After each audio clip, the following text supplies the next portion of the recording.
Good morning and welcome to Ask Dr. Doreen. Dr. Doreen Granpeesheh is here with us in the studio. For those of you who don't know her, she is a true expert in the field of autism. I believe the preeminent expert in autism. I used to always say in our time, but really what other time is there for autism? She's been working in this field for this year it's 40 years. Is that correct? This is my goodness. 40th year. That's just stunning to me. That's and yet she's so youthful and so young and so many things left to do.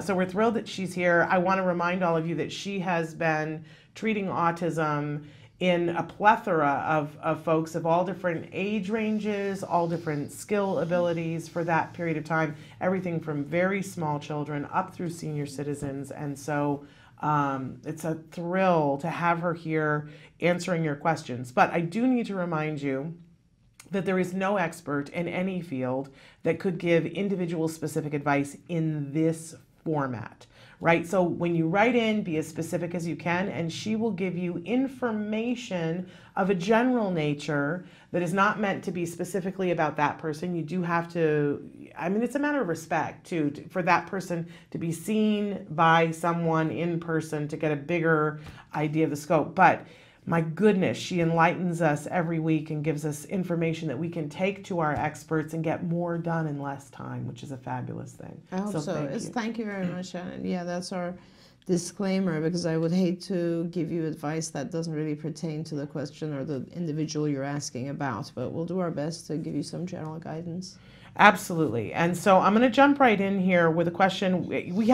We tend to, because we never want to name somebody and put their name out there, we tend to give names to people, you know, for different things. And so this, we've had this mom writing to us before, and so I'm calling her our Northern Ireland mom. Oh, okay. So she writes in and says, my son is 13 years old, has a diagnosis of ASD, ADHD, and severe learning difficulties. 9 months ago, we made the decision to stop my son's ADHD stimulant meds as he became very aggressive and depressed. However, we continued with 2 milligrams of, I have no idea how to pronounce Guanfacine. that. Guanfacine. Okay, to help with his anxiety. Mm-hmm. We have seen such an improvement in his mood and social interaction with others. It has been fantastic.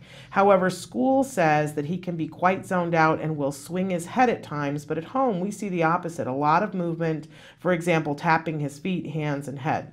I'm confused as to whether or not sensory input would help in school to wake up his nervous system, or should we look at his medication? Any suggestions would be much appreciated. And I don't know if you remember that this mom had written in that there were a lot of meds that she wrote in, and you asked her to go back to her doctor and have a conversation because, you know, there was the anxiety, but also a lot of things going on. And one of the medicines was, you said ask about this because it could heighten anxiety. Okay, and good. She has before written and said how helpful that was. That led to a conversation that was really useful for them. That's awesome. Yeah, that's terrific. Yeah. I'm so glad. Yeah, the ADHD meds are stimulants. They're really intense. Like, I tried one time just to see what our kids are going through, and of course they have a different reaction to it than we do, but they're like, they raise your heart rate. They're pretty intense. So yeah, that's great. Guanfacine is really good. People like that a lot. I'm not sure. I'm trying to think what you could do now outside of medical care, outside of medication change,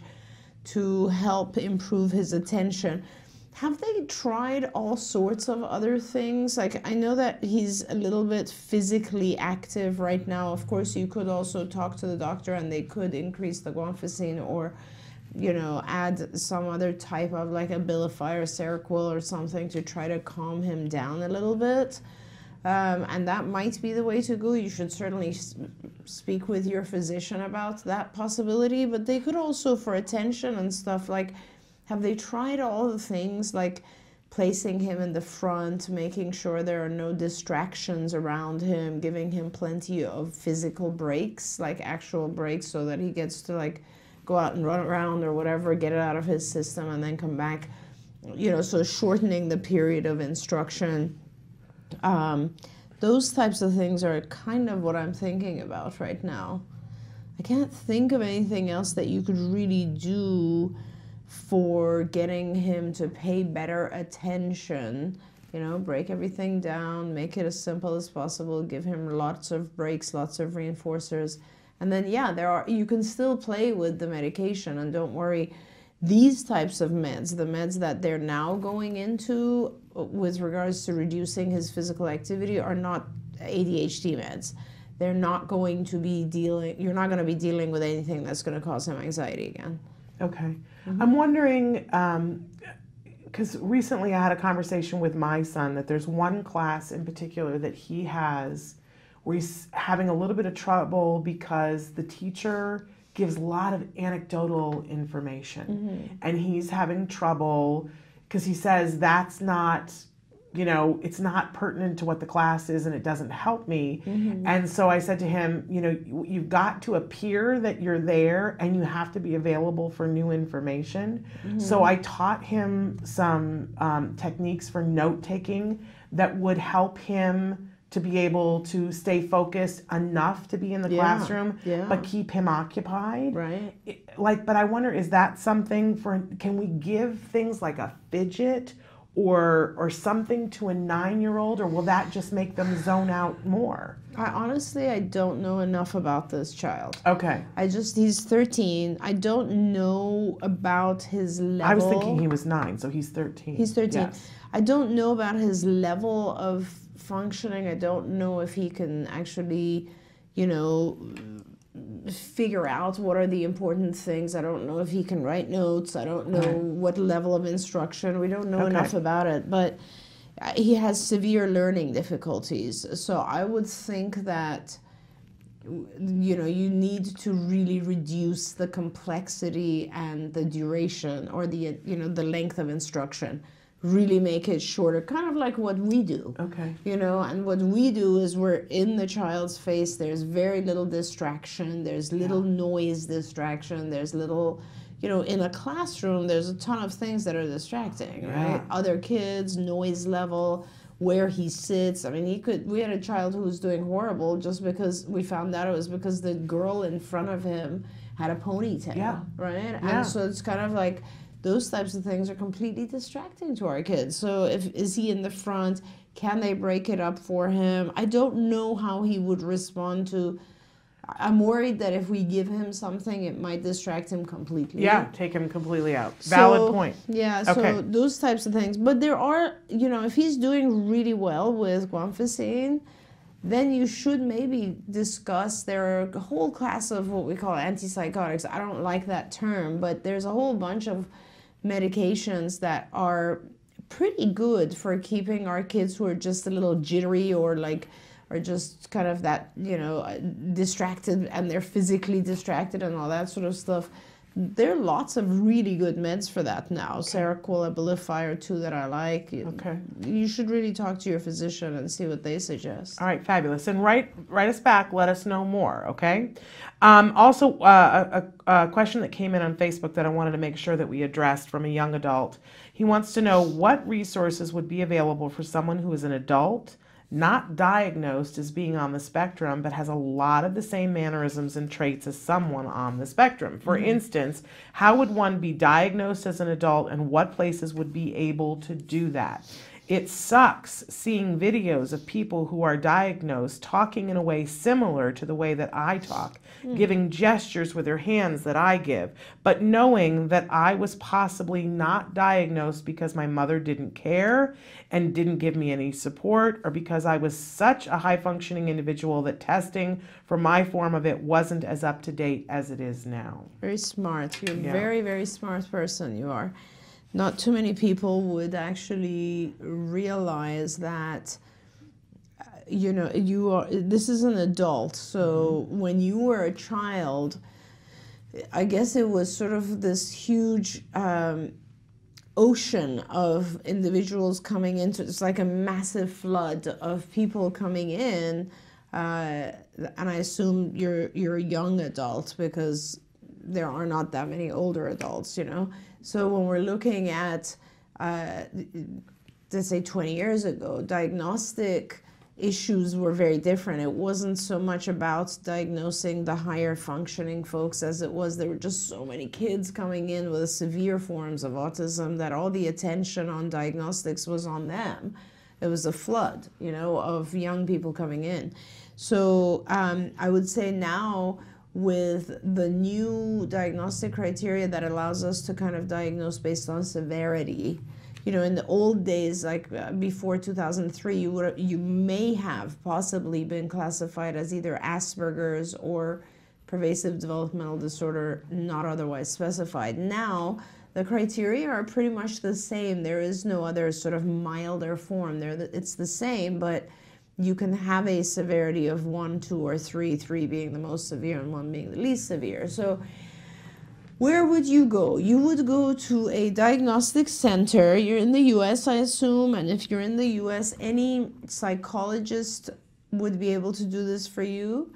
A psychiatrist would probably be able to do this for you. So you're really looking for a psychologist or psychiatrist. Preferably, I think you're in better shape if you go to a center where it specializes in autism, like where we are, or many universities have this as well, simply because generally speaking, people are more dismissive when it's an older individual who's high functioning. And so I don't know that it has really anything to do with your parents. I think it has your mom, for instance. I think more than not, it's likely that people were very dismissive because you're very high functioning. So, and what you're looking for, you know, the way the diagnosis works, there has to be a set number and very specific criteria that are met. So the first domain of the diagnosis is what's called social communication, and there are a specific number of symptoms, and every single one of those boxes has to be checked. Now, you can't not check one of them in that segment.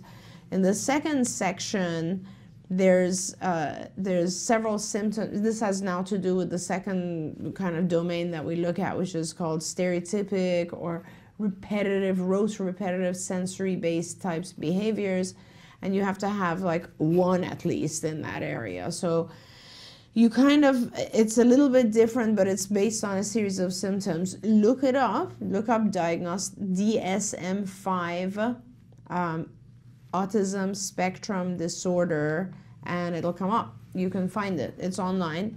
Autism Speaks has it on their website. You can just look it up online. It'll come up. The symptom criteria for autism or ASD, it'll just pop up. But you want to look at the DSM-5 version, and you'll see. And if you really feel that you fit the required criteria, then go see a psychologist or go to a center, and they will give you a diagnosis. Now, what will the diagnosis do for you? It will get you access to ABA, Applied Behavior Analysis, through your health insurance, through your medical insurance, and you will then be able to access people like us.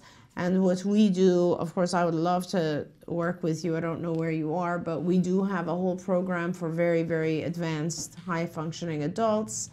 My supervisors who deal with the adults at CARD are fantastic. So I don't know where you are, but those are the steps I would take. And if you do actually get a diagnosis, and you're always welcome to come to us for diagnosis as well. So just get in touch.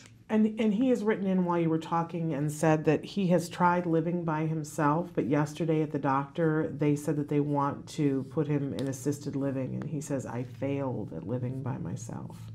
Yeah, so and those are things that we can definitely help you with. And I just don't want you to think about it as a failure.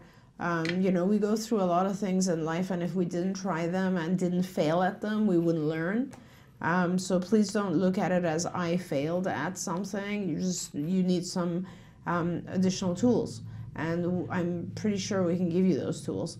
And the way to go about it is just to go through the path, get your diagnosis, and as I said, if you're anywhere near LA, come and I'll diagnose you. I'll look at you. I'll talk to you myself. And if you're not, just get in touch with us and we'll be able to help you. Okay. All right. We're going to take a break, and then we're going to be back with more of your questions that are coming in on YouTube and Facebook. So stick with us.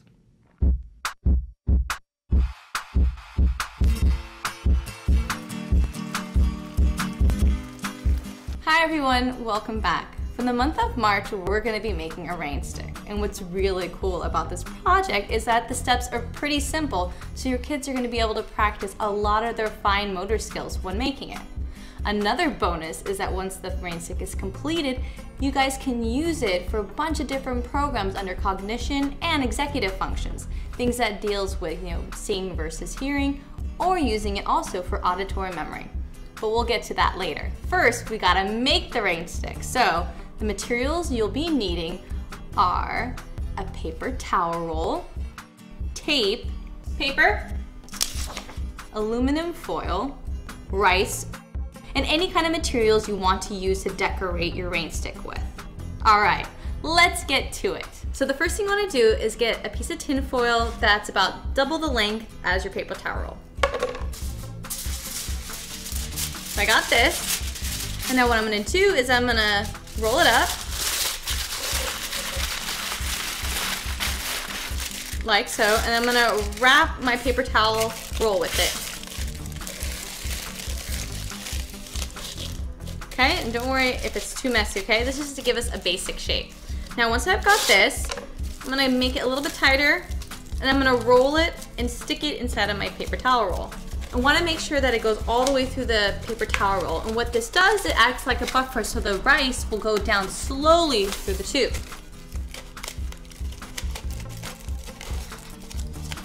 And see how that's nice and in there? Okay, now that I have that, I'm gonna take a piece of paper and cover one side.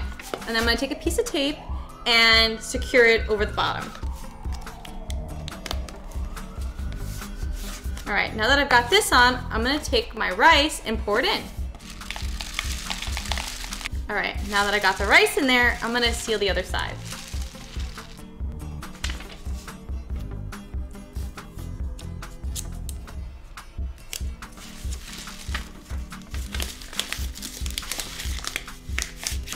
Now that this is constructed, don't forget to use your imagination to decorate this any way that you want.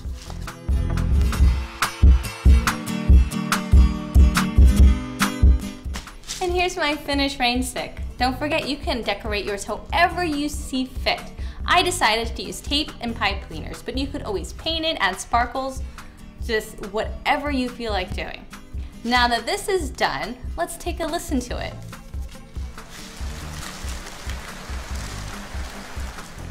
What does that sound like to you? I think it sounds like rain too. What does rain look like?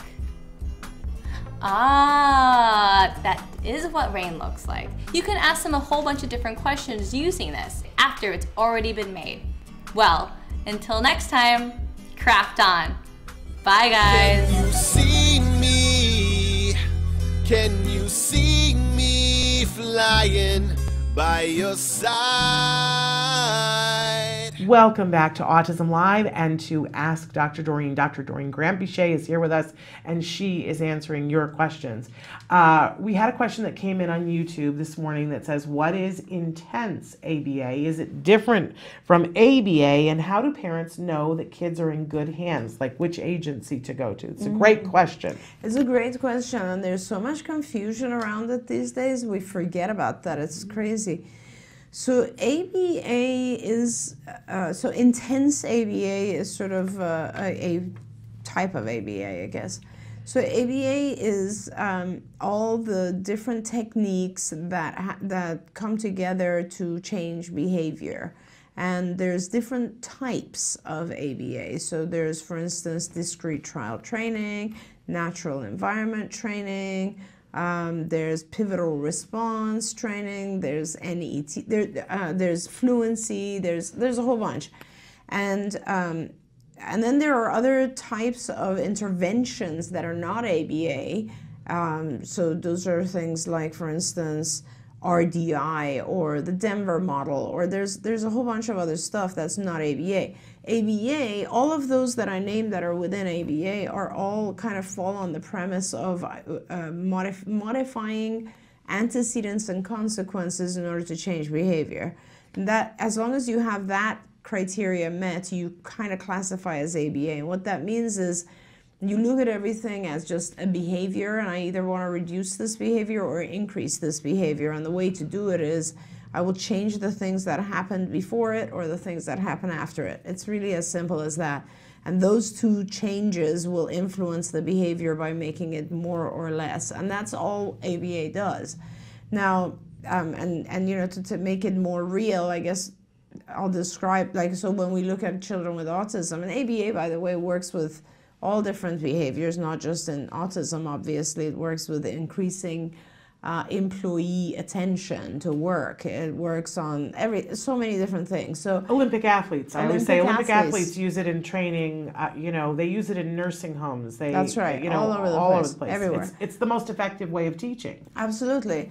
And so when you look at it with autism, what we do is we look at the things we want to change are a series of behaviors that are like there are too much excessive behaviors. So for instance, challenging behaviors like tantruming. A child might tantrum more than a typical child, or they might hit, aggression, whatever, running away, all that sort of stuff. And we want to reduce those behaviors. And so we make sure in ABA that when those behaviors occur, they're not reinforced, because anything that's rewarded, and if you have a reward coming after it, it'll increase it. And then there's a series of behaviors that are not enough. So those are deficient skills, like not enough language, not enough play, not enough social skills. And those are the things we want to increase. So we always reward those. We prompt and teach the child how to do those, and we increase them. So that's sort of in a nutshell what ABA is. Now, historically, back in the 80s, when I was at UCLA, we did a study there, and that was the most important study that changed the field of autism.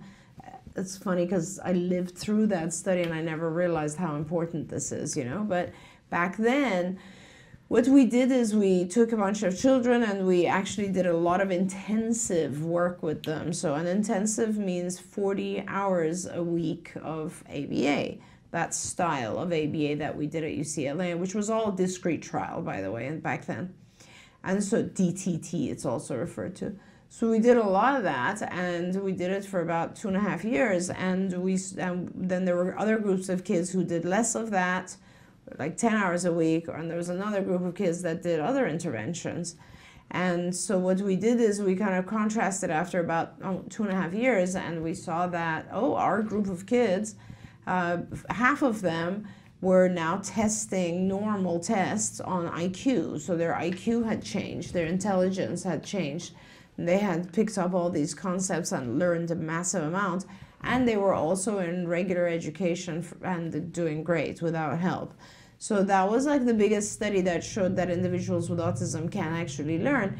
But remember that the key thing about it was that it was intensive, so it was 40 hours, and it was very, very young children. So it was children below the age of 4. So I think, in fact, it might have been even below the age of 3.5. I always forget if it was 42 months or 48 months. But they were very young children starting when they started. So those two criteria became very important, that the child has to start below age 4 and that they have to receive really intensive ABA. And the reason for that is that there's a massive amount of stuff that we're trying to teach or increase, the behaviors that we're trying to increase. Now, so that became proven and it became the norm, and that's what is kind of now referred to as EIBI, which stands for Early Intensive Behavioral Intervention, EIBI, which is the same as intensive ABA. Okay, so intensive ABA or EIBI is generally defined as 25 to 40 hours a week of ABA. Now, if you don't do that, what you're doing is called a focused ABA program. And focused means that the child's older, is now past, let's say, the age of 7 or 8. And so it's not really possible to teach them everything that they need. So we're focusing on the more important areas. Like, for instance, safety might be an area of focus, or communication, language might be an area. And those are programs that are less than 25 hours a week. So that's the difference. And if your child's young, let's say younger than 4 or 5, I would still want to do an intensive program. And if they're older, then you probably want to focus. Now, how do you know if the program is good? That's a really hard question. You need to have therapists, I guess you need to the BTs or behavior therapists who are working with the child need to have a certain level of comprehension of programming, be very patient, be really, really good at reinforcing the child. So when a BT comes home, when a therapist comes to work with your child needs to, the first few months, the child won't like it because it's a new thing and it's a lot of demand. But after a while, the child has to be very, enjoy it, because it's important that they're reinforced, that they get a lot of reward out of it and they're learning. And the biggest thing is, of course, your child should be learning. That's your number one thing that you're looking for. And they should just constantly be receiving new information and learning. The two other things that I think are very important is that the supervisor should be really good at what they do. Now, a lot of supervisors are what we call BCBAs, or Board Certified Behavior Analysts, and those are the supervisors who've been through specific training for behavior analysis. You can also have really good supervisors who are not BCBAs, but they will have been around for a long time and will know ABA in their sleep. Like Vince Redmond is one of those people. He's not a BCBA, he's an LMFT, but he's been doing ABA for longer than the science existed. So he's a really amazing supervisor. So you can have both. But the supervisor needs to be very good, and the supervisor needs to spend a decent amount of time with your child, which I would say probably is somewhere around 2 hours a week at least. So that's a really good ratio.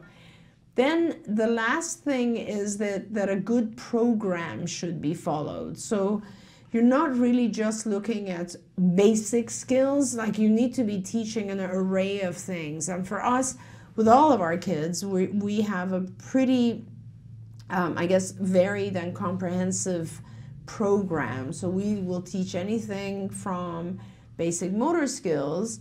So our areas are motor, play, social, very important, academics maybe, depending on the age of the child, adaptive, which is very, very important, motor, did I say motor already? Maybe I did. Play, of course, which is very important, executive functions, which has to do with sort of the higher areas of planning and so on, and cognitive, which has to do with thinking and perspective taking and all that. And so, if you want to learn more about our program, go on Skills, because on Skills, and the URL is skillsforautism.com. On there, you'll see the program card follows. We developed that program, and so it's very important that you have a really rich program for the child, so you can teach them whatever they need and not just focus on really basic things. Then the other relation to that is that the program needs to be very specific to the child. So the program, Skills, for instance, has its own assessment. It starts with an assessment. So you need to really identify what this child, your child, needs, and not just go with like a cookbook approach of every child with autism should be learning labels. That is not true. So you really need to kind of individualize the program to the child. So if you have a really good supervisor, therapists who are pretty energetic and know how to manage behaviors, or they're trained in basic ABA. Our therapists are actually, most of them either have a credential called the Registered Behavior Technician or the Board Certified Autism Technician. Those two credentials are great. And then you have a supervisor who's experienced and is possibly a BCBA or has a lot of training and experience, and you have a good program. That's how you end up doing the right thing. All of which I love. No, I love all of that, but I just want to say that if you have a young child, getting the intensive ABA makes all the difference in the world. It does, it does. And from the perspective of a parent, one of the things, and in talking to other parents, one of the things that I see all the time that's a good, easy litmus test to do is when they're saying that they want to do, when an agency is saying they want to do a program with your child, to say to them, exactly this. What's your plan for generalization? Mm-hmm. Because the ones who can articulate it just like that, that they know what they're doing. I find that there are people who go, and that's not a good agency. That's true. That's very true. My fear is that a lot of the ABA agencies nowadays, they're just, and I'm shocked by this, but it is true that they're really watering down these programs to minimal hours. Like, I cannot even believe that there are schools and agencies who are providing 1 to 2 hours of ABA a week and then telling the parents, you're doing ABA. You're not doing ABA. Let me just be very clear. If you're doing anything less than 10 hours, forget it. Like, unless you're fading out, unless you're at the end of a program, and 10 hours a week. And 10 hours a week in itself is really minimal. The other day I was showing someone that we do like pretty intensive, and they were pretty shocked at what I mean when I say intensity. I mean, you know, the whole concept of the success of ABA is to actually treat the child with ABA principles every waking hour. So 40 hours is not even every waking hour. The assumption is that parents are very well trained and that they're following it past the 40 hours. So absolutely, there's nothing more important than intensity when you actually, if you have a very young child, no question. Absolutely. All right, we're going to take a short break, and then we're going to be back with more questions after these messages. Stick with us.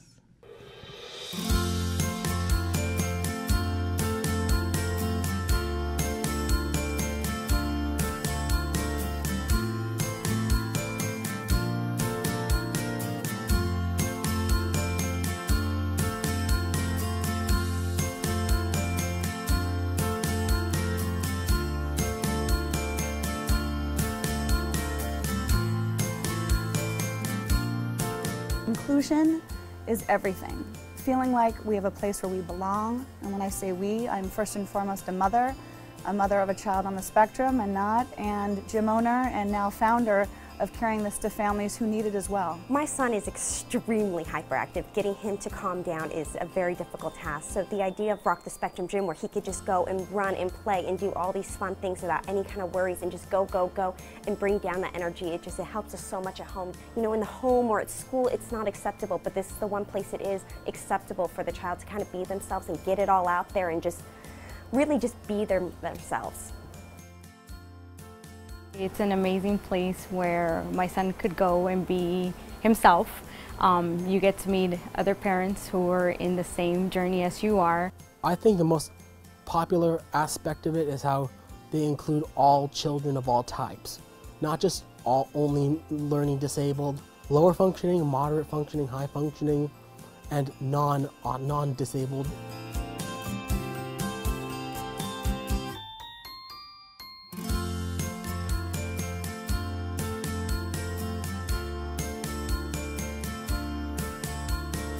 The people there are so friendly, everybody's like family, they always greet you with a smile. There's not one negative thing I could say about any of the employees. They're all absolutely amazing. So I think every parent should walk in through those doors and see what an amazing gym it is. Now a diagnosis being 1 out of 6 kids are in some way or form affected with sensory processing disorder or autism. That's why We Rock Now is on the rise. People want to be a part of it. People know that they have a community there. They know that they can learn more information about things that they don't know themselves or that they can share, build friendships, and basically get what you get in an OT facility, but it's not $150 an hour. It's $12.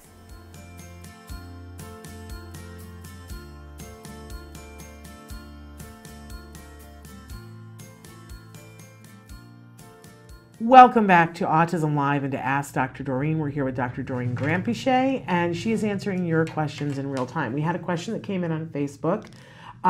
Jennifer would like to know, my 27-year-old was diagnosed at age 3, and now SSD is wanting to recheck his diagnosis. Do you know why this might be? What is SSD? I assume that's Social Security? I would assume so as well. So it's very likely that they do this. In fact, with our kids, with our individuals who are insured, who have health insurance, they recheck them, I think, every 2 years, maybe 3. So it's not uncommon at all. They basically want to see where he's ended up. And if he still qualifies for the diagnosis, it's possible that you're getting funding. And if you're getting some sort of state funding, they just want to confirm that he still has the diagnosis. Because you have to realize that if he's had a lot of intervention, he could have lost the diagnosis. Yeah, and 5 years ago when the diagnosis was changing, there was a lot of concern that people were saying that especially individuals who had high-functioning Asperger's were going to get bumped off, still need services, but get bumped off. Right. And a lot of people raised a lot of alarm bells about it. But the truth, you know, it's the proof is in the pudding. Isn't that the expression that they use? Yes. The truth has been quite the opposite. I think that that what it has meant that when they did away with the Asperger's but fed it into ASD, it meant that sometimes people who were on the Asperger end of things and high functioning weren't qualifying for services, but now actually can get access to services. Yeah, and if you remember, I said that. I do remember you said that. I actually enjoy this diagnosis. I think it's a little bit better. The fear, I think, was in the sense that there was a new diagnosis called social communication disorder. Yeah. And it's not bad because honestly, Shannon, these days I see a lot of adults that fit that more than ASD. But you're right. We didn't end up getting anyone like losing funding because the insurance companies were actually pretty respectful in this regard, and they allowed anyone who had a DSM-4 diagnosis to continue to get services for, I think, 2 to 3 years. That's what I mean. So like they came back and said, we just renew, we would like a new diagnosis. They're not asking for it every 6 months. They're asking for it, I think, every 3 years or something. Okay. So, but I would imagine that they want to make sure they go to somebody who's really reputable to get the diagnosis, the re-diagnosis, not just go to anybody. Yeah. But I think the question really has to do with people don't realize, I mean, from my perspective, you can lose the diagnosis, you know, and this is, of course, the very discussion of recovery and all that sort of stuff, but you can lose the diagnosis. If you might even have some of the symptoms, but you can still lose the diagnosis if you don't have all the symptoms. Well, and just from the standpoint of common sense, that it is called an autism spectrum disorder. And what we are opening our minds to be able to see is that one of the, correct me if I'm wrong, that in the criteria, what the severity of it has to be, you know, you can have something, but it has to be severe enough that it's disrupting you from leading your life the way you'd like to be able to lead your life. Exactly. It's not so much like, it's not just how you'd like to lead your life. We all want to have a certain level of, you know, awesomeness in our life. It has to do with your functionality. It has to do, and every disorder, it's not called a disorder unless it significantly impairs your home life or your work or academic life. It has to be in those two environments. And if you are unable to, let's say, get along at home or, you know, have relationships, friendships, etc., or unable to find a job or go to school or whatever it is, it impairs one of those two environments, then then it can be classified as a disorder, and then we start looking at which disorder. But it's the same as anything else. Like you say, I have anxiety. A lot of us have anxiety. But we don't have an generalized anxiety disorder. Right. We all have depression, but we don't have major depression. You know what I mean? Exactly. So having a diagnosis is quite different than just having some of the symptoms of. Right. And I think that at some point, our community is going to embrace the idea that you can have an autism spectrum disorder and do enough things that compensate to the fact that you no longer have a disorder. I think that a large portion of our community accepts that and goes, that's possible. I've seen it. I know what that looks like. There is another portion of the community that goes, I don't know what you're talking about. That's a horse of another color. It's a unicorn. It's not. That's right. And it's really interesting because when you look at the number of symptoms, and maybe it's time for us at some point to bring back the whole diagnostic presentation, but when you look at these very specific symptoms that have to be present, and you have, I diagnose still on Thursdays and sometimes on Fridays, and when I look at children, sometimes I have to spend like hours because they might have 3, but not all 6. And I'm just, you know, just like wrapping my mind around it, and I'm like, well, what else does this child, is there another name we call it? But if you don't have all of the specific symptom criteria, I cannot, you know, like give you a diagnosis. And the same is true for someone who had a diagnosis before, and now they've done a bunch of interventions. Now they come back and guess what? Like their language has hit normal, or whatever. Now they've learned to give eye contact at every point. You know what I mean? So they've improved some of those behaviors. I mean, that's the whole point of intervention. Yeah. Otherwise, what are we doing? Well, and it's the whole reason why insurance is now paying for it, because it's been proven over and over and over again that it works. The whole reason why insurance didn't cover it for a long period of time is that there is a law that says insurance can't be forced to pay for something that hasn't proven to be effective. Exactly. And when it got to a tipping point where there was enough studies that showed that doing intensive ABA, which we were just talking about, is effective. Then exactly. And so it becomes such an important thing to not say, oh, it's impossible to lose a diagnosis. Because really, if it's impossible to lose the diagnosis, that means that our interventions don't work. And then that means there will be no funding for these interventions. Right. And let me tell you, there's hundreds and hundreds, maybe thousands of studies that show these interventions work. Yes. And so if they're working, it is entirely possible, it is the direct result of an effective intervention that you would lose the diagnosis, simply because you might lose 3 of the 6 symptoms. Right. And not all of them. So you might still have someone who's out there who has some social issues, but they don't qualify for a diagnosis, and they're doing great at home, and they have a job, and they're doing fine. Which leads to the next part of it, that I want to also make sure that you know that it doesn't mean that the person has been changed. Oh yeah, they are still themselves, and their brain. You know, I always compare and say this. I didn't invent this; somebody else did. But that, you know, when you're looking at people who are neurotypical and people who are neurodiverse, right, which is now the politically correct way of saying it. I always say that, you know, it's like having a Mac and a PC, but it's the other way, a PC and a Mac. And so their brain still functions in a way that is unique and incredible, and sometimes can process things in a way that the rest of us are like, how'd you do that? That part doesn't change, but it's like taking away obstacles. Right. It's like, and it's funny because I don't even look at it as PC and Mac. I just look at different PCs and different Macs. Like, I look at, like, you know, there are PCs like the Surface, which is almost a Mac. Yeah. It's a whole array, you know, like where would you put the iPad? They're all in there, right? Yeah. We're all the same. It doesn't matter. We all, I mean, you and I are classified as normal, for whatever there is. I'm not sure I am. You might be, but I don't think so. I don't think I qualify. But my point is that we have significant strengths and weaknesses, each of us, right?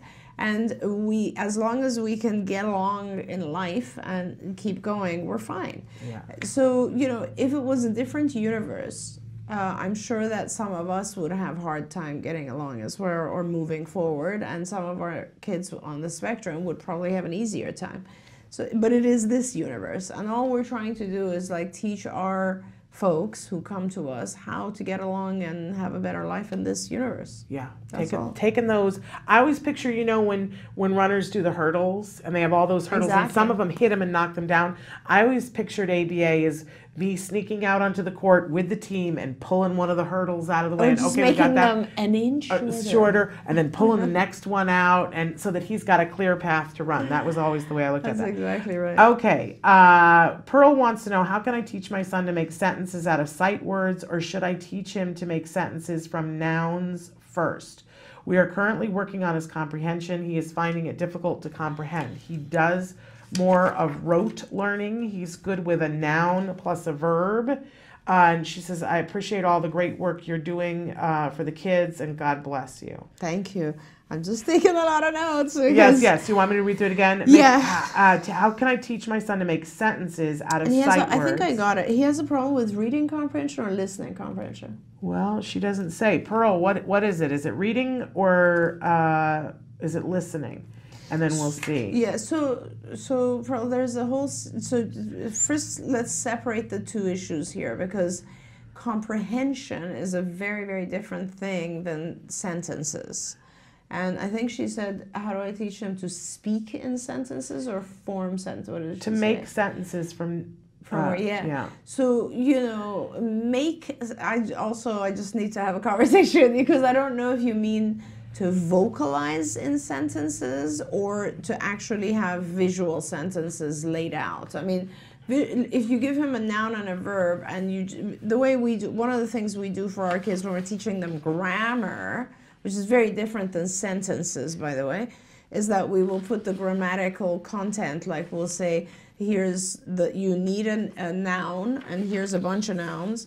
You need a verb, and here's a bunch of verbs, and then you need, let's say, a direct object, which is also a noun, and here's a bunch of them, and then you need adjectives, and you bring them in, and we kind of give them choices so they can fill them in.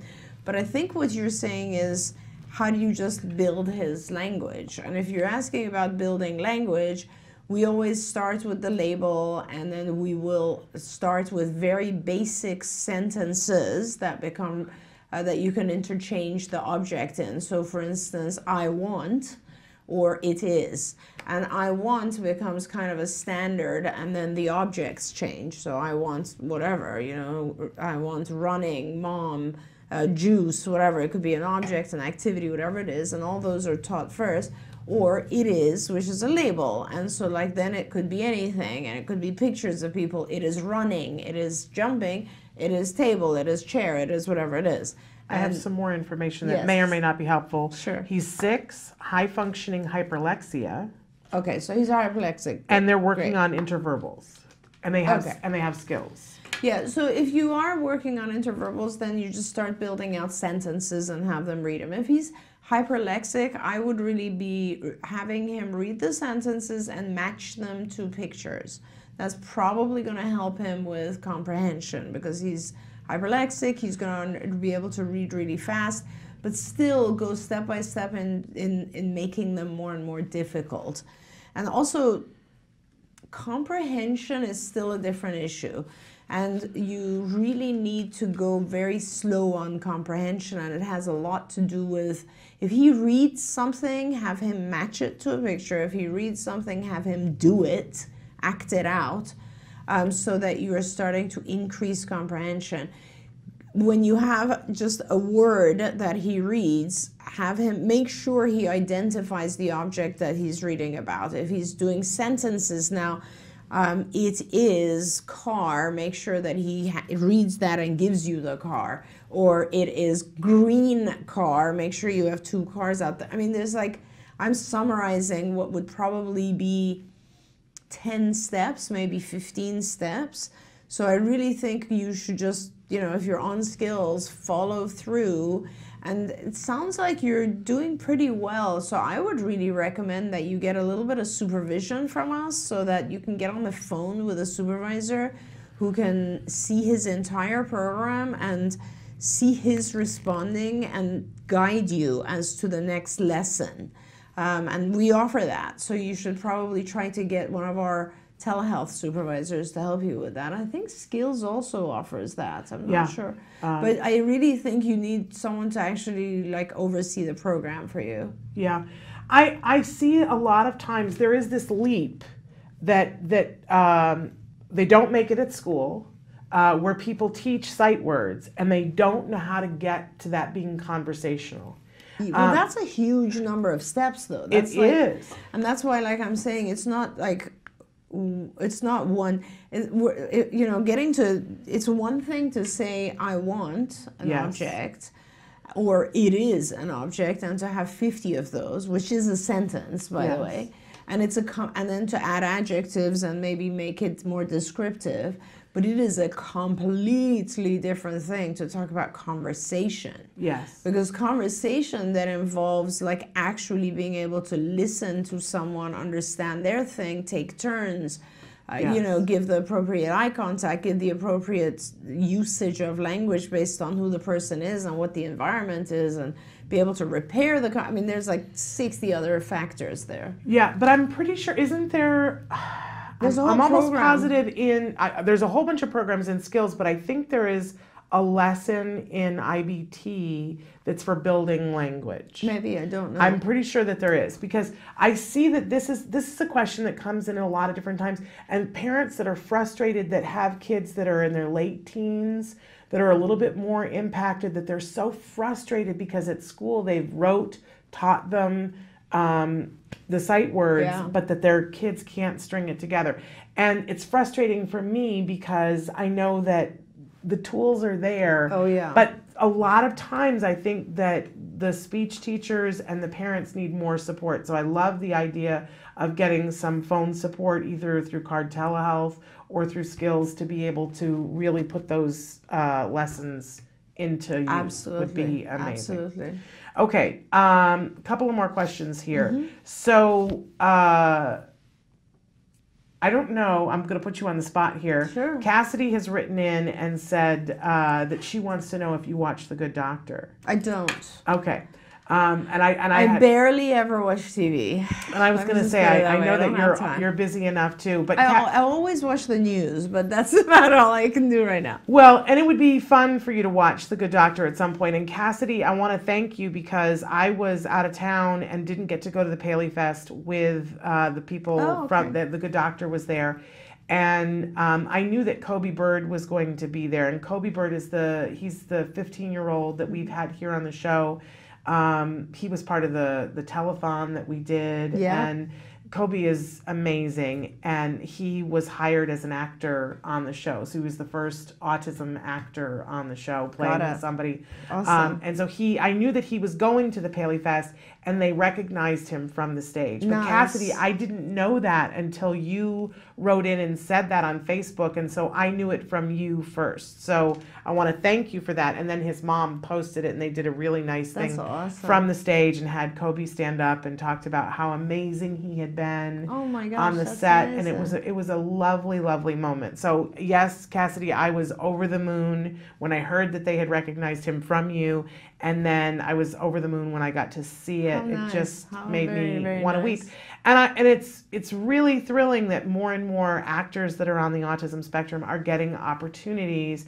I don't know if you guys know this around the world, but we had the creators of Atypical on the show, and they had also hired an actor on the spectrum, and we had Anthony come and be on the show. And they have been holding auditions the last 3 weeks and casting people that are on the spectrum. We know Joanne Lara just did an entire scene, and I think there were 14 actors that we know that were on the spectrum performing with her that's coming up for Atypical. Hopefully I'm not giving things away. That would be so nice. Maybe I should shut my mouth. In any case, we have to let you go. Thank you so much. But this has been lovely being with all of you, and thank you for so much for always a the pleasure. information.